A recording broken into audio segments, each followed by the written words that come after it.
अच्छा जी, Raoult's law, the vapour pressure of solvent above a solution.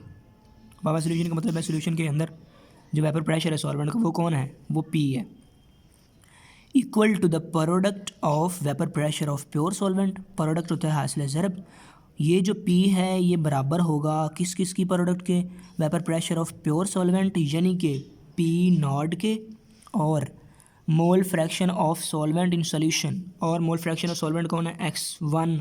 इन दोनों की प्रोडक्ट के बराबर होगा p। तो हम यहाँ पे लिख सकते हैं p is equal to P naught और मल्टीप्लाई x1। तो ये राउट्स लॉ की जो पहली मैथमेटिकल फॉर्म है ये वो है।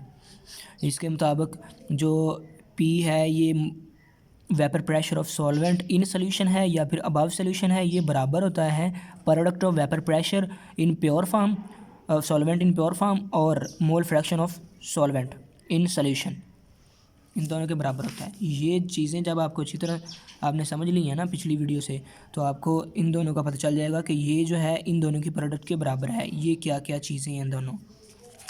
अब ये पहली मैथमेटिकल फॉर्म थी उसकी। अब यहाँ पे P क्या है, P नॉट क्या है, x1 क्या है, वो मैंने बता दिया है। अब अगर x1 प्लस x2 बराबर हो 1 के, ये हमने कहाँ पे पढ़ा है, ये हमने नहीं पढ़ा, आपके सिलेबस में नहीं है। ये पीछे जो टॉपिक सिलेबस में मौजूद नहीं है उसमें एक पॉइंट लिखा है, the sum of mole fraction of all component of solution must equal to 0। तो तमाम फ्रैक्शन का जो सम है वो इक्वल टू 1 के बराबर होता है वो। तो हम यहाँ पे तमाम फ्रैक्शन का जो सम है, यहाँ पर कितनी फ्रैक्शन है, 2 फ्रैक्शन है यहाँ पर, x1 और x2, तो इनको हम ले रहे हैं 1 के बराबर। अब अगर हम इसको पुट करें इक्वेशन 1 में, इक्वेशन 1 क्या है, p is equal to P naught और x1 की कीमत अगर हम यहाँ से निकालें, x1 is equal to 1 minus x2, यानी कि x1 बराबर है 1 माइनस x2 के। तो x1 की जगह पे हम 1 माइनस x2 लिख सकते हैं। p is equal to P naught और 1 माइनस x2, इसको अंदर मल्टीप्लाई करेंगे हम तो ये P naught minus P naught x2 हो जाएगा, और यहाँ पे आ जाएगा p।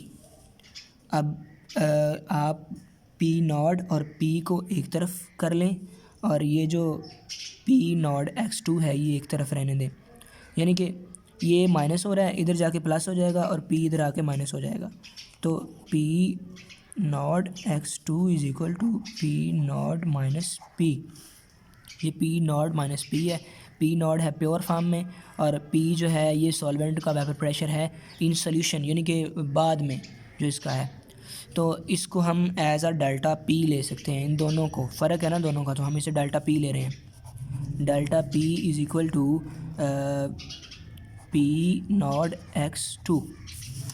अब p नॉट इधर क्या कर रहा है, मल्टीप्लाई, इधर आके डिवाइड कर दें, p delta p over p naught is equal to x2।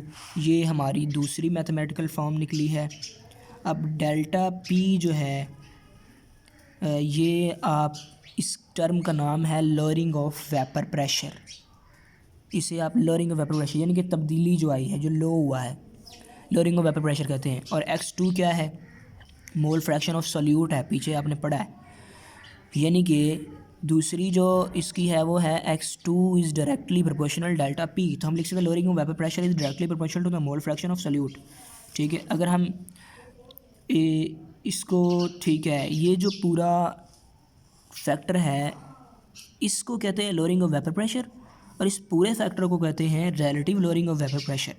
तो इसकी एक और डेफिनेशन ये भी बन सकती है कि relative lowering of vapour pressure is equal to mole fraction of solute. ये तीसरी डेफिनेशन है, relative lowering of vapour pressure is equal to mole fraction of solute. और एंड पे जो चीज़ रह गई है वो है डिपेंडेंस। ये किस किस चीज़ पे डिपेंड करता है, जो relative lowering of vapour pressure ये वाला है, टेम्परेचर पर डिपेंड नहीं करता, इंडिपेंडेंट होता है, क्योंकि टेम्परेचर पर डिपेंड नहीं करता, क्योंकि फार्मूले में टेम्परेचर है ही नहीं। डिपेंड करता है कंसंट्रेशन ऑफ सोल्यूट, सोल्यूट है फार्मूले में तो इसकी कंसंट्रेशन पे डिपेंड करेगा। दूसरा है कंसंट्रेशन ऑफ सल्यूट पे डिपेंड करता है ये कि कंसंट्रेशन पे। और तीसरा है ये कांस्टेंट रहता है जब equimolar proportion of different solute are dissolve in the same mass of same solvent. यानी कि इक्विमोलिक्यूलर कहते हैं जिनके नंबर ऑफ मॉलिक्यूल्स सेम होते हैं। डिफरेंट सल्यूट जिनके नंबर ऑफ मॉलिक्यूल्स सेम हों, अगर डिज़ोल्व हों, उनके सेम मैस डिज़ोल्व किए जाएं सॉल्वेंट के अंदर, तो वो इनका relative lowering of vapour pressure constant रहता है। दोबारा सुने, डिफरेंट सल्यूट जिनके नंबर ऑफ़ मॉलिक्यूल इक्वल हों यानी कि इक्विमोलर हों, अगर उन्हें डिज़ोल्व किया जाए सेम सॉल्वेंट के अंदर तो उनका relative lowering of vapour pressure constant रहता है। ये आपका आखिरी जो बुक का पॉइंट था यहाँ तक है।